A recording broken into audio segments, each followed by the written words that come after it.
ஆக்சுவலா இந்த பாடல்கள் இப்ப இதெல்லாம் பார்த்தோம், இதெல்லாத்தையும் தாண்டி எனக்கு பக்திலாம் ஒன்றும் பெருசா இல்ல, ஒரு பெரிய அப்படிலாம் இல்ல. ஆனாலும் இந்த பக்தி பாடலை கேட்கிற போது எனக்கு ஏதோ பண்ணுது. தேவன் கோவில் மணி ஓசை, இந்த சாங் கேட்காத கண்டிப்பா ஒரு வாரத்துல ஒரு 4 நாள் 5 நாள் இந்த சாங் கேட்டுடுவோம் கண்டிப்பா.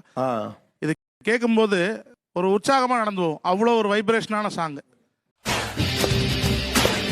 ஒன்றும் இல்லை மறைமூர்த்தி கண்ணா.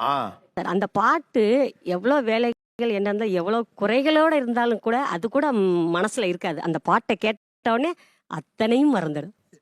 எனக்கு மட்டும்தான் இந்த பிரச்சனை இருக்குதுன்னு நான் பயந்தே போயிட்டேனா? உங்களுக்கும் இந்த பிரச்சனை இருக்குன்னு தெரிஞ்ச பண்ணா எனக்கு நிம்மதியாகுது. நண்பர்களை சொல்லுவாங்க, ஜனனி பாட்டு இளையராஜா ஓப்பனிங் பண்ணும்போது அந்த தம்புரா ஸ்ருதியோட ஆரம்பிச்சு இளையராஜா வந்து சிவசக்தியான ஆரம்பிக்கும் போது, அதாவது பக்தி இல்லைன்னு சொன்னா கூட அது உள்ளுக்குள்ள ஒரு உணர்வு, சூப்பரான உணர்வு பண்ணு, என்னமோ பண்ணும். அப்படியே இவ்வளவு விஷயத்தை சொல்றீங்களே, யாருன்னு நீங்க?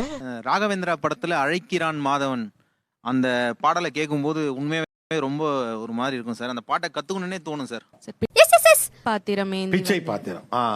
அது வந்து அது கேட்க கேட்க எனக்கு மத்தவங்க மேல இருந்த அந்த வன்மோ ரிவெஞ்ச் அது எதுவுமே இல்ல சார். அது கம்மியாயிருச்சு. அதான் பக்தி என்னுடைய வன்மத்தை கரைக்குது அந்த